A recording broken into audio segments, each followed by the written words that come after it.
Dramatic. Hi, everyone. Welcome to the Hammer Museum. I'm Claudia Bester. I'm the Director of Public Programs, and I'm very delighted to welcome you to tonight's poetry reading with the wonderful poet, Rosanna Warren.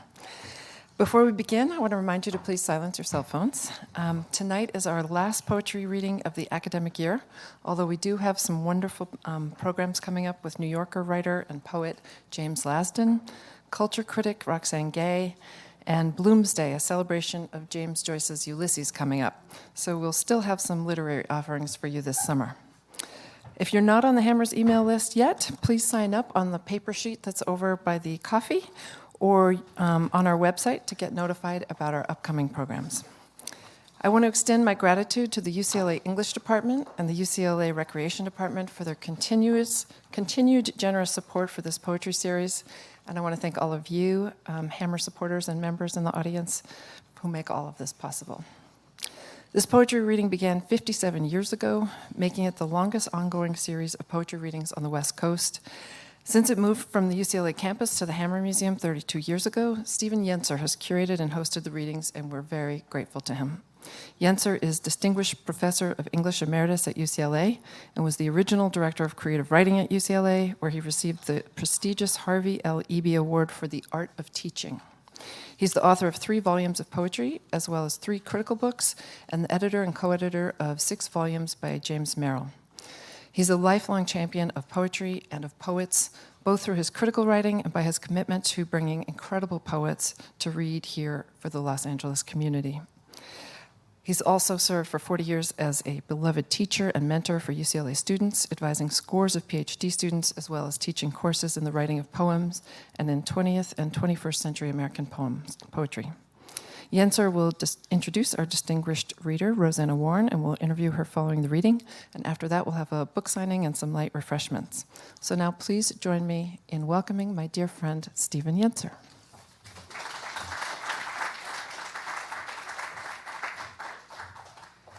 Thank you, Claudia. Claudia's been surprising me all night. And I'm very grateful to her for doing an introduction. I'm going to introduce Rosanna Warren, which is what we're all here for. Rosanna's been doing a lot of work lately. Rosanna always does a lot of work, but lately she has published a really great biography of Max Jacob. She has a new book of poems from which you're going to hear tonight. She has another new book of poems, really already on the way. She's retired, and so she's doing all of this, I guess. Just think what we'd have if you had retired very early on, or not done all that teaching stuff. Her new book, the book we're going to do tonight, partly though I think Rosanna's going to read from the next book. I'm sorry, I've got problems kappa P, from head to foot tonight.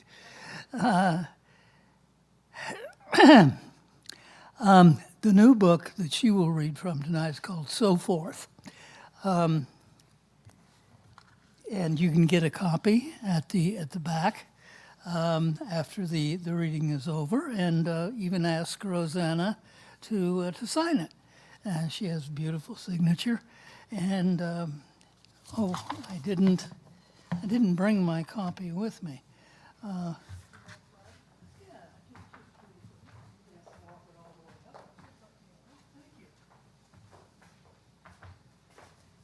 It's a beautifully produced book.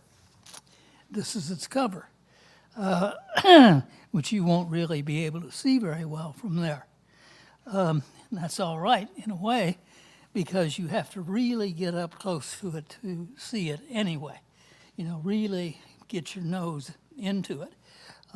It's a first suggestion, indirectly from her publishers as to how to read this book, which is very closely. You got to get your nose into it. These are intense poems. They're clear. but they're very intense and solid, and you have to look closely and look deeply in order to read them. You have to attend to them.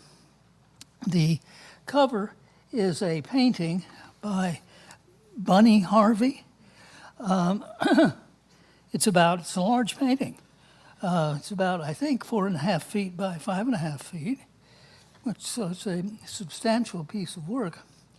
And it brings us already, even reproduced in this size, we have to get right up to it, at which point we will see a chain link fence, which gives as though through a gap in the wire to a landscape. But actually what we see is not so much a landscape as it is paint. I mean, this is all paint. That is really fascinating. We look through this opening and we see a mostly barren landscape. Then deep in the distance, we can see some urban buildings, just hinted at, maybe a crudely drawn pyramid, unless that's a part of the chain link fence. And at the edges, back up even closer to us than the fence around here, there are some wildflowers, abstractly painted. They keep us in where they want to keep us. My words have to give way to what we see, as it's a really remarkable painting. And we see what the painting makes us imagine we see. I had to look up the artist online. She has some wonderful paintings. I should have known. I'm embarrassed to say that I don't know Bunny Harvey, but I recommend her all just on the basis of what I've seen online. I recommend her to you. It's kind of uncanny, Rosanna, reading Bunny Harvey's description of her own work on her website. I was reminded often of yours. And so I don't know what Rosanna had to do with the cover of the book, but she must have recognized a kindred spirit. And you know, when you get to Rosanna's poems, you look at the landscape, but then you're looking at the words. You know, you're looking at the meter. You're looking at the technique. You're not looking at the things. This is a poet who loves excellent painting, and who, in fact, knows the art. In fact, she's an excellent poet who is also a painter. And it's no coincidence that much of what Harvey does tells us something about what Rosanna does. The more time we take with Rosanna's lines, the more deeply we see into them and beyond them, at which point we return to the surfaces, the words, and the line breaks, and the meters that we have, that she has in hand, and so forth.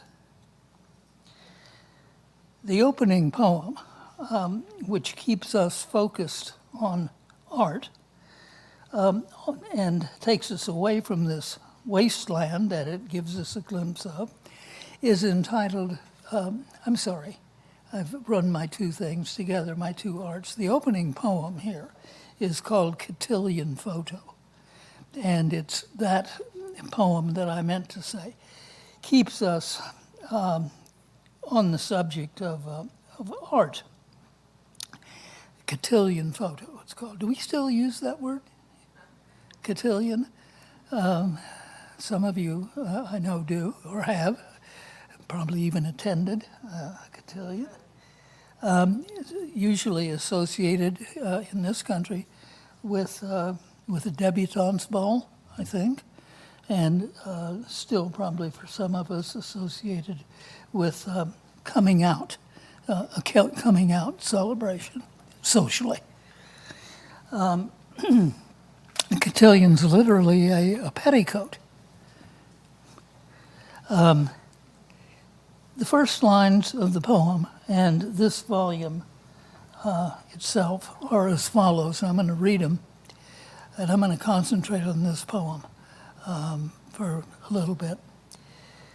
These young women will last forever, posed like greyhounds.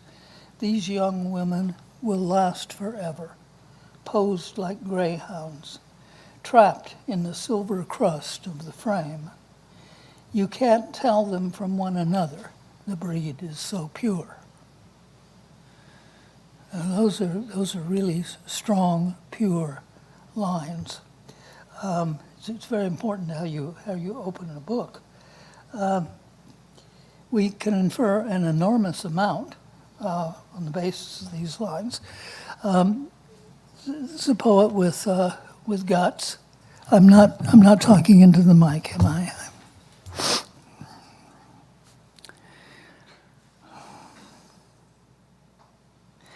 The debutantes here are immortalized, so to speak. These young women will last forever, we're told. They're immortalized for a second, but they're like dogs originally bred to race and also to show, bred to exhibit certain conditions, bred to erase individuality in favor of type. And they're now known popularly as a family pet, that these young women are compared to these greyhounds. Because typically, and I quote some of the literature now, greyhounds are affectionate, even-tempered, intelligent, athletic, gentle, quiet. How much we are urged to infer here. As the dogs are trapped in an expensive frame, so they can never run and will last forever in that domestic cage. We know a whole bookful by the end of these three sentences about the debutante society, their sports, their wealth, their ambition, and their attitude. And since we can be assured that they would be surprised by the radical ironies that dust these lines. So we know, too, what lacerating insight the poet, contemporary with the debutantes, is capable of. We know as well that the poet is sophisticated, yet plain-spoken, and in command of her medium. The meter varies, a firm iambic pentameter, so cannily that the model itself rarely appears. The beautiful handling of the line. The simile, the debutantes to the greyhounds, is extravagant, but it's crystal clear. These lines are shot through with thought. I've spent too long on this passage, but I wanted at least to scratch the surface, which is itself profound, of a verse that is characteristically rich and weighty, yet at the same time light and transparent. Later in the poem, the speaker, who is a painter, turns to her own quite different life, living for weeks in a creaking barn, in a prickly meadow, painting and reading Oedipus Rex, all alone, except for a garter snake skin laid out like fairy lingerie on a stone wall. The sounds she hears in her creaking barn include crickets scraping marrow from the day. And she tries there in the barn to capture the crackling sound with her brush. I'm sorry my voice is so bad this evening. It should These lines are beautiful, beautiful lines. Crickets scraping marrow from the day. What a wonderful, wonderful phrase. And she's trying to capture the crackling sound with her brush, a painter's brush.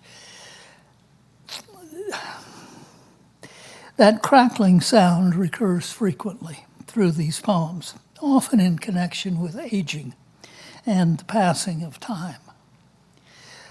These are crucial themes, aging, the passing of time, from the outset, from the first line. These young women will last forever. Well, indeed.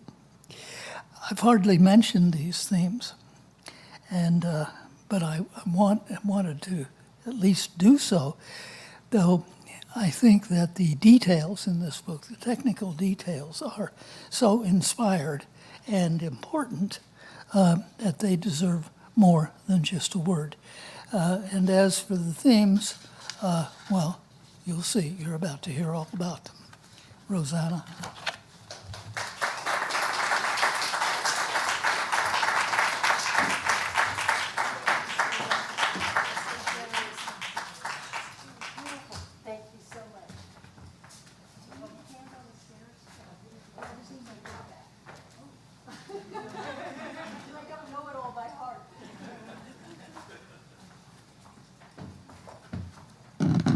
Thank you.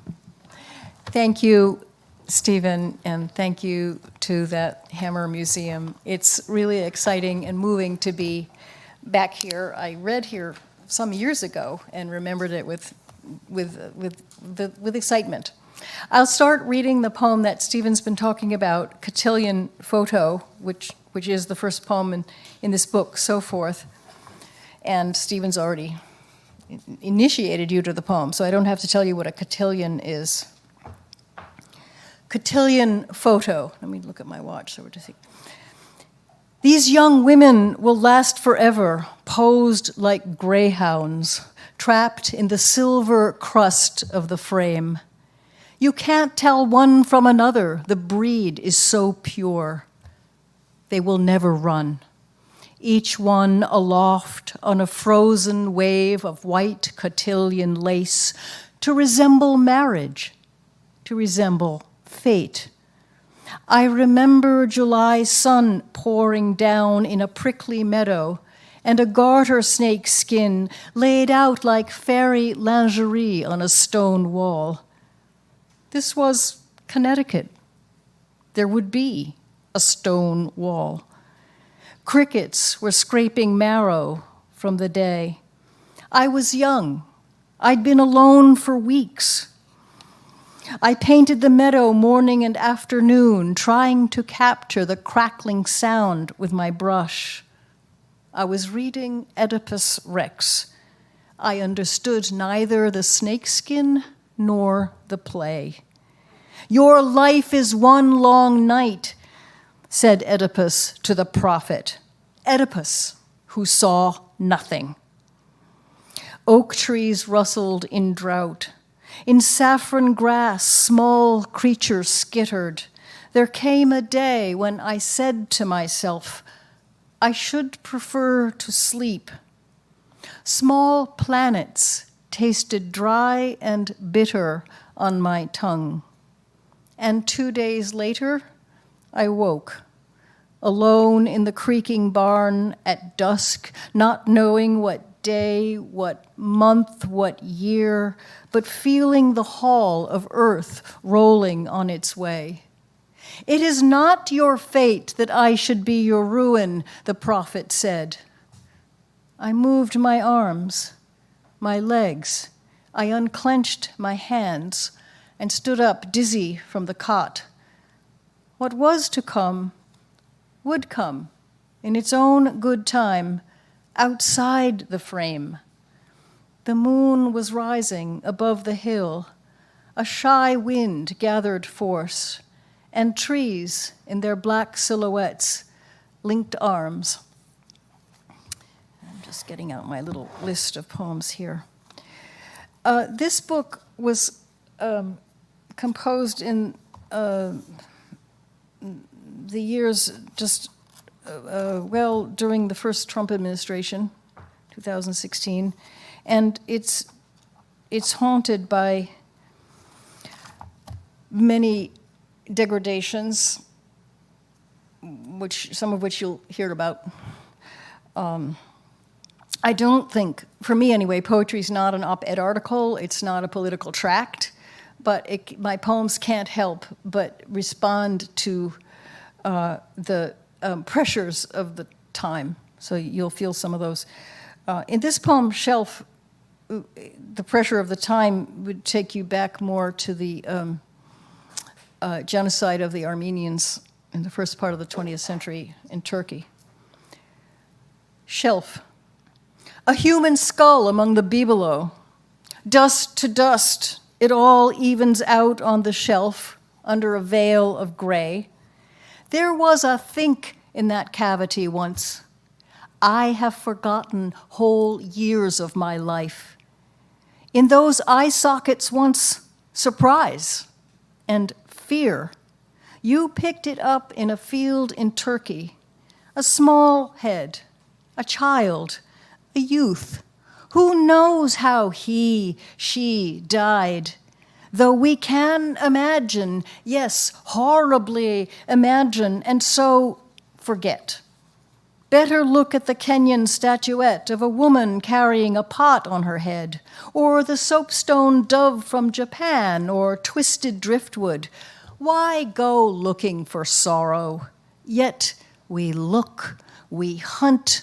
You probe the boiled mackerel head for every mite of sustenance, brain, the tiny white golf balls of eyes, the fatty ribbon along the jaw, an augury in each bite. I don't want to remember how much pain I've caused. Centuries of war we store in our craniums, but in that skull, now crouched on the shelf, no echo, no prayer, only air, a relic of air. Let's see, I'm just sort of skipping through this book. Another fish is here. As if. The massive, grimy river shouldered its way toward the harbor. I stood under the ruckus of sky. The wind plucked awnings, plastic bags, newspapers, and sent the news twirling over corduroy waters. I'd meant to see art, but the plan miscarried. A guitarist stationed in a doorway bent his head to rasp his ballad into the wind's sore throat. Rainlight glossed the guitar strings and played its own tune. This city, such a storm of wants. You have a right to your actions, but never to your actions' fruits, said Krishna in a book I read, with all the et cetera about desire and emptiness. What did I want? And why did I want it so hard? Not emptiness, but a self, like rain driven aslant the fence, the hacked-at sycamore. That morning laid out on a marble slab at the store, the exposed red knob of a fish's heart kept its pulse in the butchered half-creature. No gills, no head, no fins, no guts, no tail, just the flat half-body and spine, and the heart blurping and shuddering in its own obstinate rhythm. As if, it seemed to say, as if, you idiot, you ever could be free. The middle of this book has a sequence of poems about remarkable artistic women. Its title stolen from Chaucer, Legend of Good Women. And most of them are not necessarily very good. but here's one of the sequences is the clothing designer Coco Chanel, a genius, I think, a genius of design, and a moral monster. Chanel, with an epigraph from Chanel, a garment should be logical. Yes, I made the perfume. Yes, I am an orphan. Light my cigarette. Just so. The perfect profile intaglioed in air. Now let the hems down. Now we slash the collar. And when a man enters, always make him pay. Always a stray prince around before the casino closes. This century tilts. I'm good at sphinxing. Elegance excludes. I exclude milk, waste, tears, uterus. Do I remember the lard-colored orphanage halls? No, I refuse. Place a Coromandel screen in front of the car wreck and your world war, my demi-monde. We live in an age with no interiors, and his blood scrawled the pavement by the crumpled car. Embellishment gives way to line and ease of motion, a Bugatti flair, wealth assuming the proportion of catastrophe. And if the other was a German officer, I'm on my knees with a corona of pins bristling from my lips. It's not adoration. It's revenge. Anyway, she's quite a lady. I'll end from this book. I got very fascinated by the pre-Socratic philosophers. I had loved Heraclitus when I was a kid. I think a lot of us read Heraclitus when we're young. But then I got interested in Thales and Anaximander. So here's Anaximander. That the earth is suspended. Scylla is a purple flower. That the earth is suspended. As Scylla prinks purple from half-thawed clods, and the cardinal flings his ribbon of song in 2 high arcs, then trails the vibrato among the boughs, May unclenches, but not enough. Buds greep fetal leaves. Each night scatters frost. On sidewalks, we tread on broken sky. You are sick and far away. The world is in flux, said Anaximander. Worlds are born, appear, and disappear. We perish. Even the gods fade. Spare me the industrial daffodils poking through scraps of snow. The season will have its hard birth, and we will be dragged into light. For how many years has that ill corroded your gut? Whirlwinds, typhoons break out of the cloud. The tearing makes thunder. The crack against black makes the flash. So natural philosophy began. You watched glaciers slide and crash at the tip of the earth. You floated on a rope into ice crevasses to catch the gleam and the groan. Ice sculpted the planet and sculpts it still. You hammered aluminum into that shape. The stars are a wheel of fire broken off from earth fire, surrounded by air. We came from the unlimited. To it, we return. So taught Anaximander of Miletus, who thought we would be destroyed.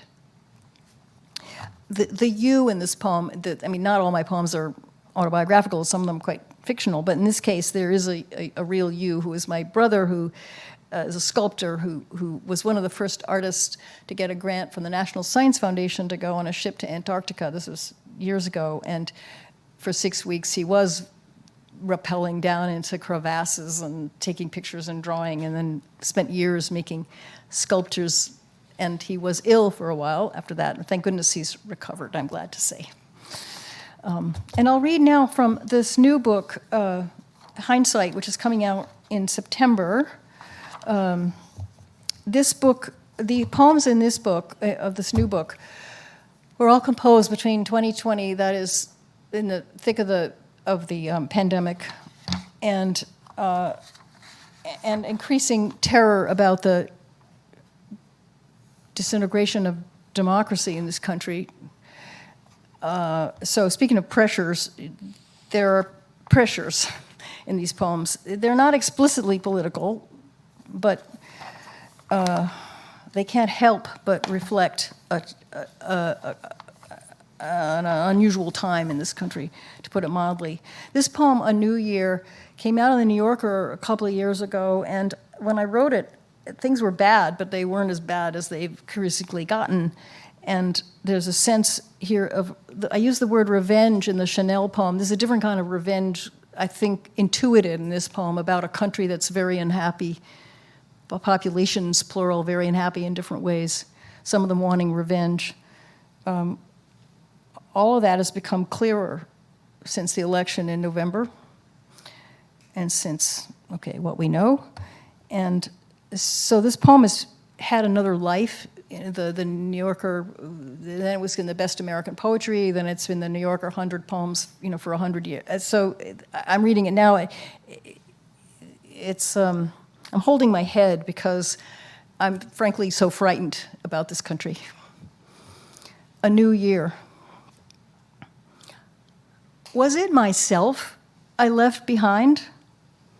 Or was the country letting go of itself at each clackety-clack as the train rattled northward into dusk? Girders flashed by, the ghosts of factories, then frozen fields, their stubble narrowly laid out in an ancient, foreign, indecipherable script. New solitudes flared on the smutty pane, as if I were aging faster than the engine's hurtle, while the Hudson shoved its massive, wrinkled drowse south, dreaming at its own pace, the drowned river carrying thousands of years of sediment through torn uterus of rock.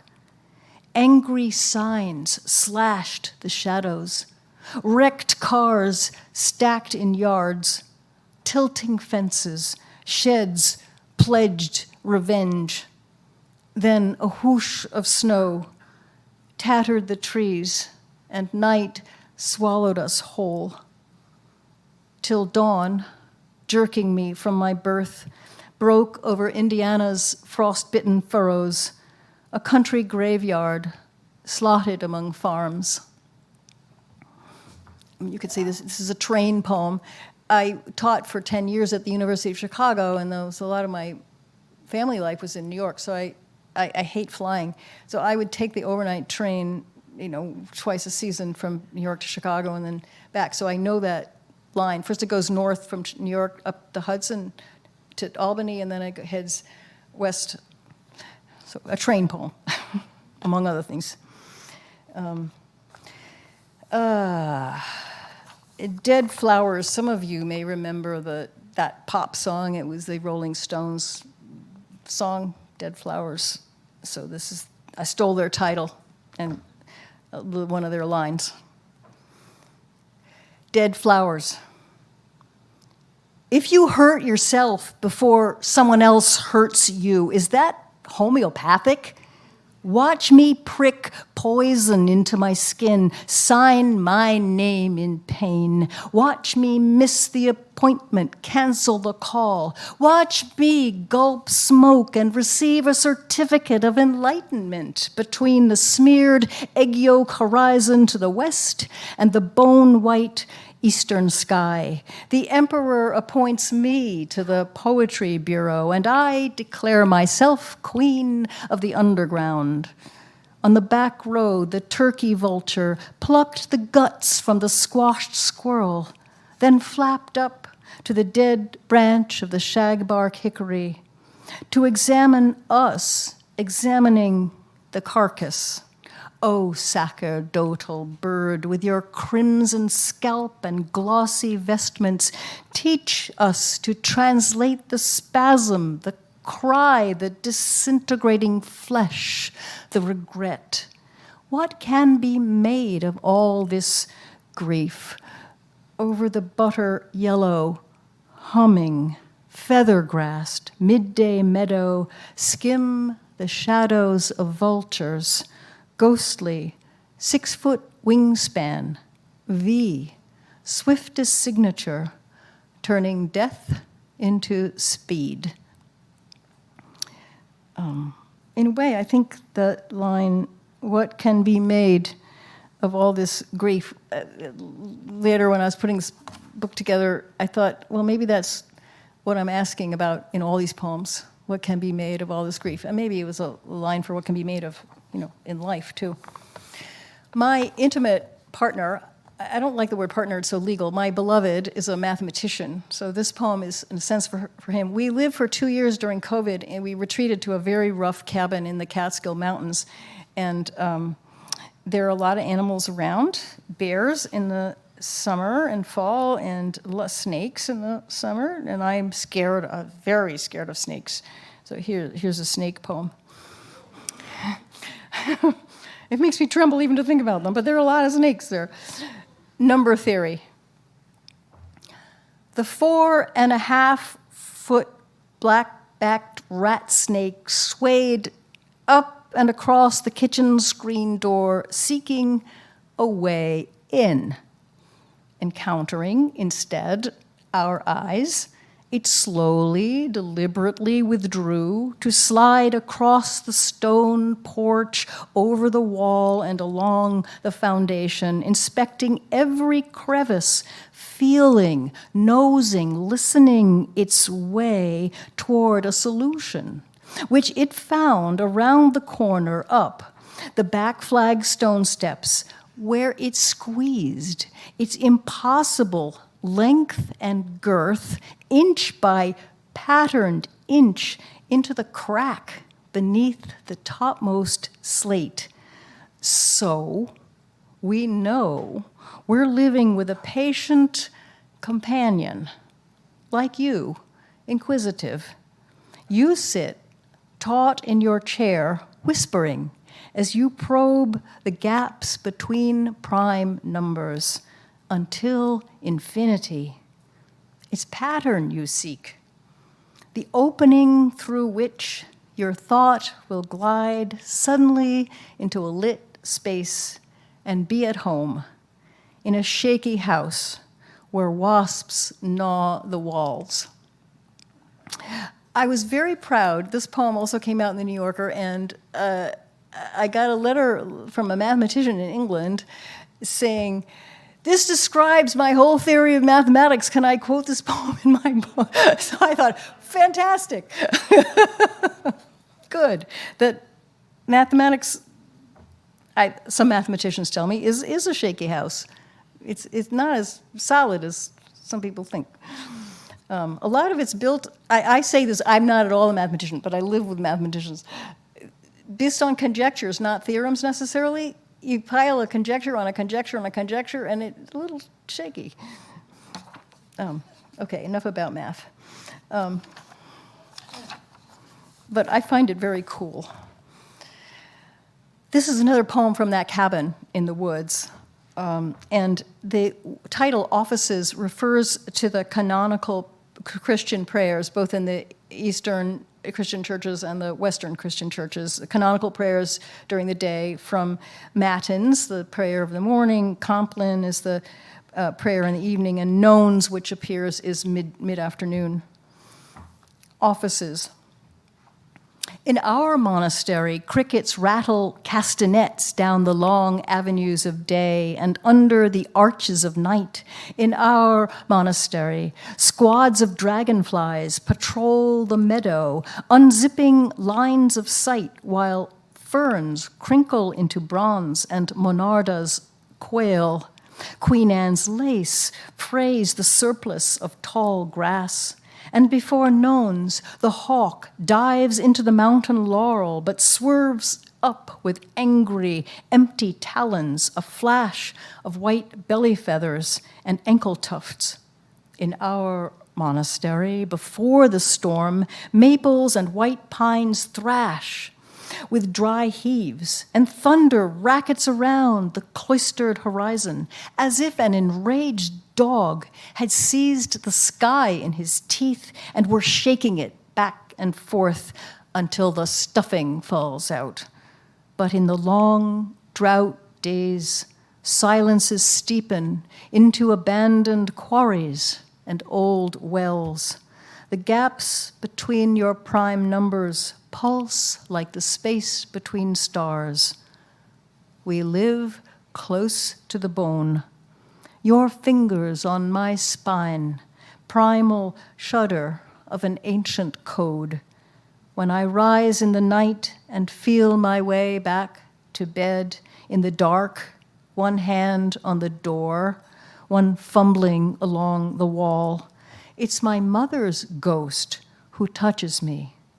Do I understand now how she felt in her cavern of ruined sight?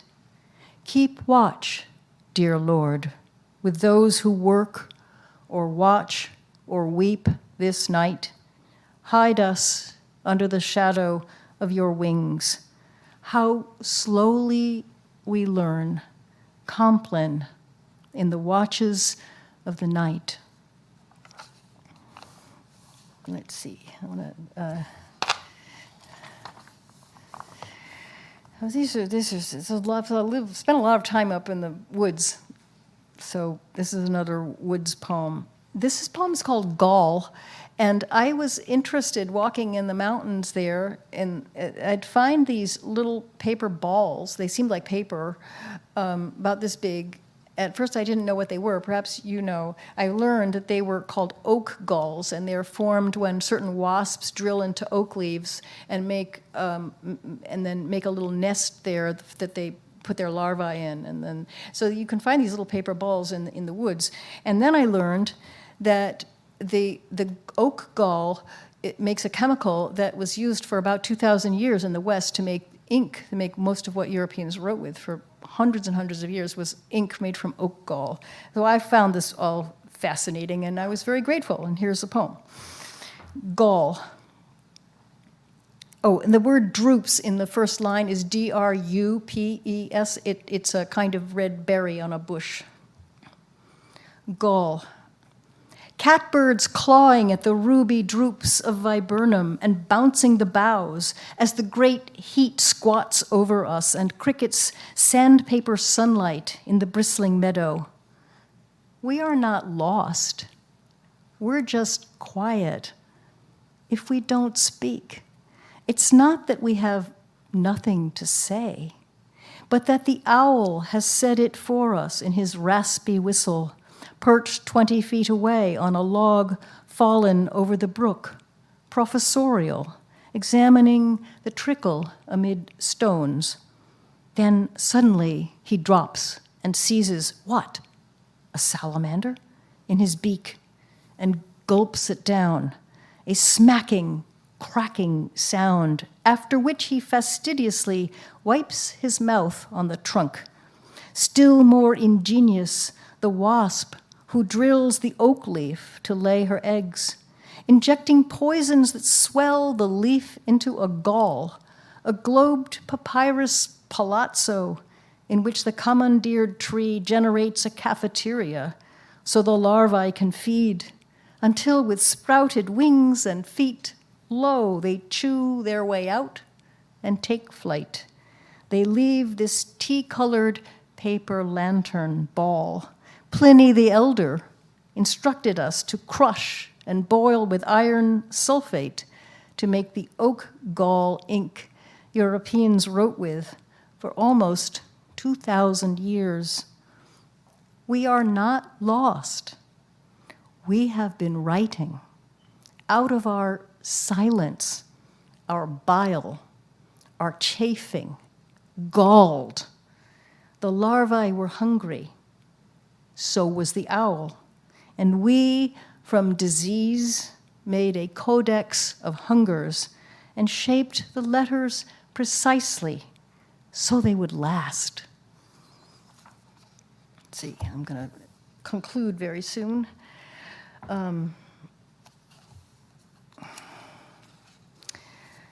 I have a little grandson, and we were making papier-mâché. I don't know if you still do that. Rip up newspaper and put it in glue, and then it hardens, and you can make a sculpture out of it. So we were doing that. Papier-mâché. He's ripping up a war. The strips of the New York Times slide between his fingers into the bowl of flour and glue chowder, then splotch around the balloon where he massages tanks, missiles, hollow-eyed, helmeted men, and blasted apartments over the swollen skull of a future pumpkin mask, but pauses before tearing the page of young recruits, superhero gear and invincible stances, just like his comics. He's 5 years old. Glue soup spatters his hair, his pants. He'll make something whole of all this havoc, the scariest pumpkin we'll ever see. No bombs fall here. We're free to shred whole countries on the kitchen floor. And while we're at it, why not family feuds, our own mildewed archive of injury and revenge? What masks will compose from these tatters, this goop? And when they've dried and we've cut holes for eyes and painted the crackled frame, with what new lines of sight will squint at that compulsive brother, Cain, who acts it out again. In this case, the paper being torn up was the war in Ukraine. Let's see, I think I'll just read two more. This is a short one. I almost didn't include this poem, Such Times, in the book, but I did at the end, and then it seemed to turn out to make more sense than for our time than I had originally imagined. Such times. Crack of the spine against the floor, wave of nausea, then splintering pain. How many broken promises? And where was the Buddha of compassion? Covered with dust in the little shop on Mass Ave, just beyond the furniture store, where I fantasized of Vita Nuova. There were laws to be smashed, a country intent on doing just that. We lived in such times. Still, in Prokofiev's piano sonata, the notes kept rising like a vine on a trellis, and that, too, was true. There was a way in which it was true. But did we hear? And I'll end with Equinox. The French philosopher Simone Weil, complicated person. I don't think she was a saint that some people make her out to be, but a very deep thinker about labor and justice, as well as some really serious problems with her own Jewishness, but we'll leave that aside for the moment. Equinox. The dark-bellied cloud malingers, then lifts slowly above the crowns of the white pines, dragging its skeins through their plumes. The late afternoon lightens in scraps of blue, and treetops waver, unlike the ledger of my wrongs and my expert accounting of others' misdeeds, which is called plot. 3 deer wander into the meadow with nothing on their minds except the slim green weeds just poking through winter's straw. And in the shiftless light, I see again that young man, stripped to his pale waist last November in the city, who glided out of the shadows at the corner of the hotel and the parking lot on our nightly walk. A wraith. Were we the strangers he sought? He stood, watching us pass, with his spindly arms, narrow chest, not shivering in the almost winter dark. In our being, God is torn, said Simone Weil. We walked away, not in his world. Thank you. Thank you. Thank you.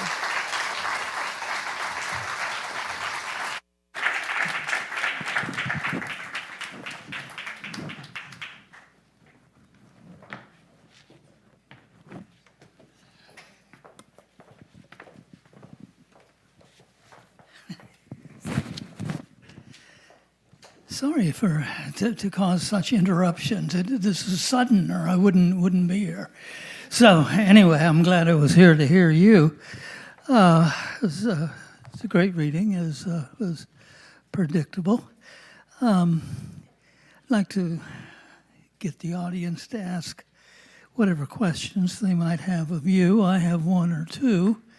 I'll ask one, and then maybe ask another, or maybe not.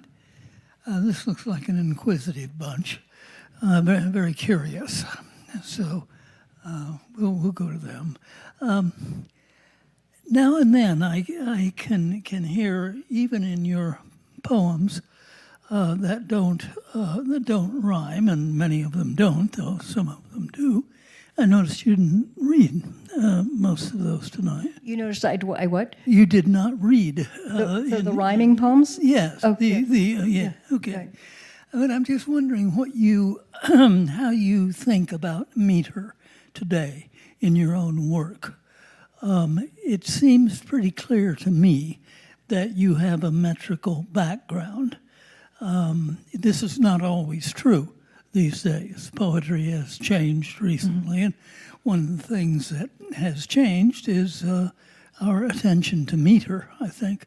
But I'm just curious whether in your work, since you have by now a certain history and a certain education, whether you hear meters as you are writing. Yeah, I thank you for I genuinely like the question, because it seems to me that to write poetry is to engage in a kind of musicianship, and then the question is, how do we make these musics? And they're very plural, and I think good musical training, in the sense of poetic musical training, has to do with meter, with understanding traditions of meter, hearing them, training the ear that way, in order to write good free verse, if one wants to write free verse. In other words, to liberate your ear and your inner rhythms from what might be automatic habits. And I think we all have automatic rhythmical habits. And so to jog ourselves, become more conscious of what cadences we're writing in, whether they're metrically regular or irregular. Mine are certainly mostly irregular, have been for years. But as Stephen is hearing, there's an underlying rhythmical cadence to my lines, and that is sometimes, you could sometimes hear traditional hexameters or pentameters, or, in there, woven into a different kind of structure. So I guess and I also think I feel grateful that I grew up partly in France, and so partly in French schools and thinking in French, and so I had other rhythms to play against English, and then studied Latin and then Greek, and I like to play different metrical patterns against English, so it doesn't feel It doesn't feel mechanical to me. It feels like musicianship, and that it's a form of power, a form of power to be used any way the poet feels like using it. Then that's a sort of long-winded answer. No, not a bit. Very, very gratifying to me. Any questions about meter or rhythms? To misuse that word. Or anything else. Yeah, or anything else. I don't mean this to be a workshop. Yes. Been writing for a very What, long. Jackie? Oh, I'm sorry. Oh, yeah. All right. You've been writing for quite a while. How have your desires for what you were going to say changed over time, and how has your language changed to encompass those? How have my desires for what I want to say changed over time? Yeah, and how have your meters evolved to? Meters and Cope all with sorts of that. other things too. Yeah. Good deep question.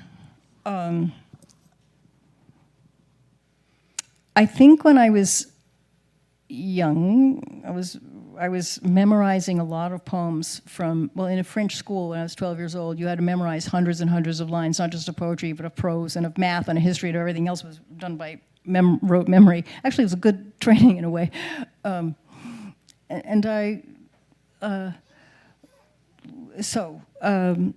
When I was writing poems in my adolescence and early 20s, I think my models, well, they were multiple, but I realized looking back that I had a tendency to be quite decorative and witty and a little charming, and this was somewhat seductive to some older poets who, praised me, and I came to feel I didn't want to rely on that decorativeness or charm and wit, and James Merrill, your guy, your wonderful guy, who was very kind to me, wonderful to me, and generous, and who was a brilliant and marvelous poet. I think that when I was young, I never imitated Merrill, but I learned a lot from him, and sometimes what I learned I had to correct in myself. I had to not try to be so fancy. And I think he learned it too. His poems changed a lot. His poems got tougher. Yeah, I think Robert Lowell had a lot to do with his change. Yeah, well, that's interesting. I was next to mentioning to you earlier this evening that I'd come to expect in your poems a kind of naked ferocity. Thank you. I wasn't always prepared for. You have a taste for the outré and for the sometimes ugly. And there's a place for it. There is. We live in it all the time, and so it's good that it gets into one's poetry too, I think. And you certainly corrected well, I think. Thank you. There's a hand there. Yes. Okay. Hi, thank you for such an amazing reading, first of all, just want to say that. And my question is relating, I was wondering if you could talk about your experience translating the phenomenon of vision into poetry.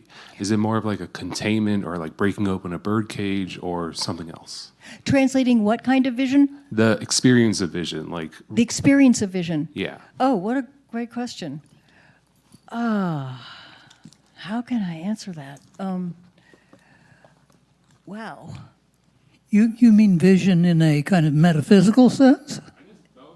Yeah. Physical or metaphysical? Yeah.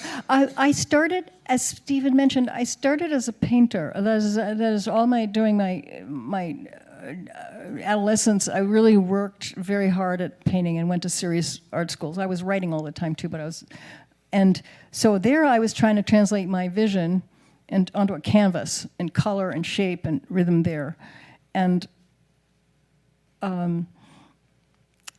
what I couldn't accomplish there, I began to try to accomplish in words through song, we might call it, song and the forms of enchantment, linguistic and rhythmical enchantment, and dream work. So I think of writing the poem, trying to translate the vision. I love that phrase. On the one hand, it's musical for me. It has to do with an enchant, with the intent to enchant. But it also is quite visual. I write by hand. I even wrote the 700-page book on Max Jacob all by hand, and then typed it. No wonder it took 35 years. But so my poem manuscripts, they're like drawings because they're written by hand, and my feeling of shape, of form, is almost like a drawing on the page. And there's a lot of crossing out and rewriting and redrawing the poem. So I guess my answer to you would be it's both visual in terms of a drawing discipline, and it's also auditory. It's a song discipline. And I throw away a lot. I used to take 9 years between my books because I throw away so much, my poetry books. Recently, I haven't been teaching, so I had more time to write. Also been cooped up in a cabin in the woods talking to snakes, so.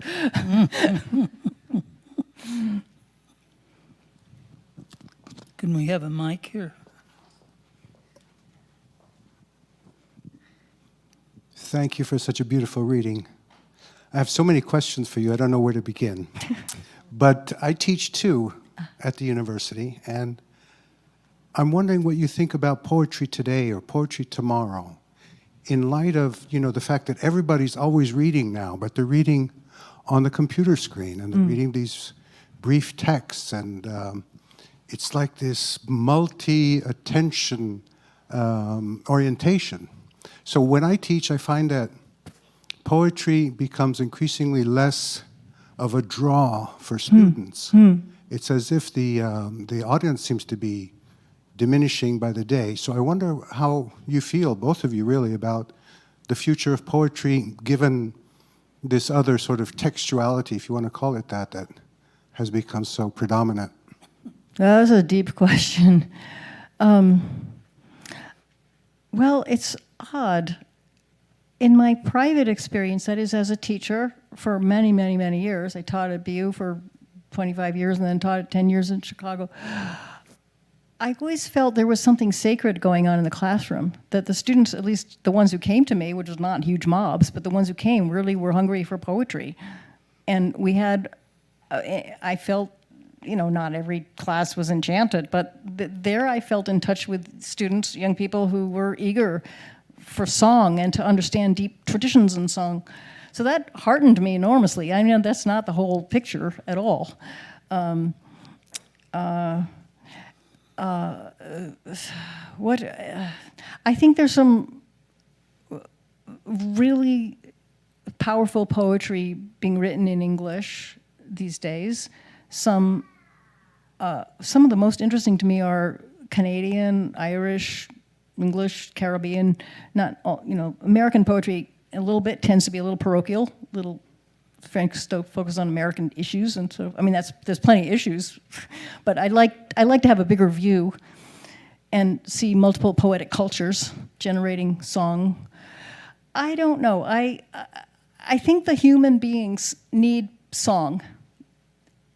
I think we're rhythmical creatures, and the songs are going to take some forms, and I can't predict what. I just hope it won't be AI. I want the human heart beating. I want the human soul. I want. But what would you say, Stephen? Well, I don't know. It's a very hard question, I think. And you're right. Everybody who is at all concerned with such things has noticed exactly what you were saying. There is no longer a regular poetry reviewer in the New Yorker. Fiction is reviewed all the time there. Poetry, not so much. Reviews of most books these days are in small magazines. Poetry has changed a little bit, and I hope that it hasn't changed forever. I'm concerned, especially with the music that is meter that seems to me to have a lot to do with coherence of verbal works. For me, the line is the issue. I mean, poems for me have always been, this is what I was brought up, learning was that they are made in lines. Everything follows from that. There's a beginning and an ending. There's a structure built in, and there are ways to get to the end. I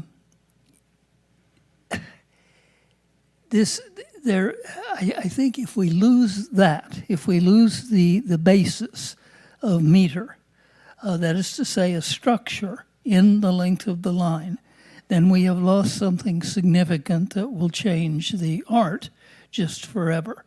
I mean, the poet is the one writer who is not controlled by the typesetter. You turn your essay in, you turn your poetry in, and line breaks come wherever they will. But if you're a poet, you've got to end a line. You've got all this white space. And that is what makes the difference. The absence there, which is also full of possibility. And so once you throw that out, you get things like flash fiction and prose poetry, which are terms that don't have nearly the solidity and the crispness of poetry. Thank you for the question. Is there a couple? Hi there. I'm Sana, and I'm an amateur, but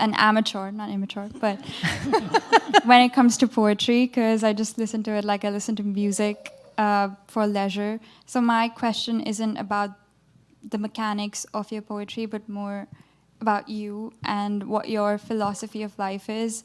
And I realized there was this common theme of just looking from the lens of a specific protagonist in your poems. So do you have any advice for like us 20-year-old women for how to live the best life, I guess? How to live the best life? Yeah. Oh my goodness, Socrates would like to answer that, and I am not Socrates. No, in your opinion. Whoa, that's whoa. A poet's opinion. A wonderful question, a serious question. I don't presume to know how to tell anybody how to live a good life, let alone the best life. But what can I say? If I were even trying to advise myself or my daughters, oh my goodness. Well, something that I have found myself thinking and also suggesting to my students when I had students was the value of a free mind. And by that I mean the independence to look around, test many ideas, test it against other ideas, read history. So you're not trapped by somebody else's prefabricated vision of what you should be or what is good. And I find that these days, more and more with immersion in, advertising, but more than advertising in a way, the digital world of a way of sort of occupying our minds, colonizing our intelligence, that it seems to me more and more crucial to find ways to free your mind, to say, what is colonizing my mind? What ideas, what images are being presented, are being infiltrating my brain about what I should be wanting or who I should be? And that's, I think, partly why I need poetry. For me, poetry is an area, the page is for me an area of independence. It's my hand, it's my paper, it's my white space, it's my years and years of memorizing and having lines of other great poems in my head that I can then change and use and steal. that's a form of freedom. And it doesn't have to be done in poetry. You do it in mathematics, you do it in music, you do it in history, you do it. I don't know if that makes sense to you, but I almost feel that I feel like I'm almost on a campaign now to suggest that we all need to make sure our minds are free, that our minds have not been infiltrated. Because there are a lot of forces out there who are working very hard to infiltrate our minds. And they're very good at it. I'm so sorry, I don't mean to be preaching.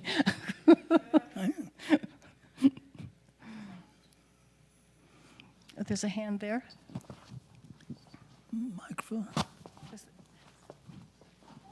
And then we should probably stop at some point. Yeah, we should. You're right. We should. Okay. Yeah. Well, maybe after this question. Okay. Because it's getting late. Hi. Well, first of all, thank you for your readings. My question is regarding translation, because I studied in French from very young age. Oh, good. And now it's the first time I'm doing academics in English. And going from one language to another is another way of twisting around your brain. So going from one language to another is kind of like sometimes like I'm writing in English, but sometimes there are French things that are coming into my English. So I was wondering how translation works for you, and also do you think it's also kind of playing with languages, playing a music when you're trying to bridge those two different words together? Oh, I love that question. I translate a lot in my life, partly growing up in France and memorizing a lot of French poetry, but also working with Italian and Greek and Latin. And in fact, I helped to edit a whole translation series at Princeton University Press for translation of other people's poetry. So I'm thinking about translation all the time. It's like I love your question. I think it's important, really important, that you have a great opportunity, you have a great treasury of language and culture and forms in your mind because you've grown up you have two languages, maybe you have more than two. And so there are, I think, no language is impermeable, right? There's no passport control between French and English or between Swahili and English. We all know this. Words travel, but there's cultural interaction all the time. Every language is permeated by words from other cultures, and the forms travel. So that free verse, for instance, vers libre, is partly, you might say, an American phenomenon in the 19th century with Whitman, but it's also deeply French with Rimbaud and Jules Laforgue and the experiments in vers libre in the last part of the 19th century. So I think that it's really important not to be monocultural or monolingual. It's really important to open our minds to other languages and other cultures and learn and share and be inspired and expand our imaginations about what it is to be human. You're so lucky to have to be able to write in two languages. I'll just add one thing. I invent sort of 20-something years ago. I was a young mother, probably it's more like 30 years ago now, and living in the suburbs, teaching in Boston, and tired of this. Frustrated about this sort of maternal marital pattern, and so I invented a French poet. I invented a French poet called Anne Vervaine, who was not married and didn't have children, and was in France. And I wrote her poems, which were, and I wrote them in English, but then I translated them into French, and they were published in France, and they were also published in this country, and they were in a different voice from mine, from my English voice, and. I even got jealous of Anne Vervaine because she began to be published all over the place, and I thought, oh my God, she's taking over.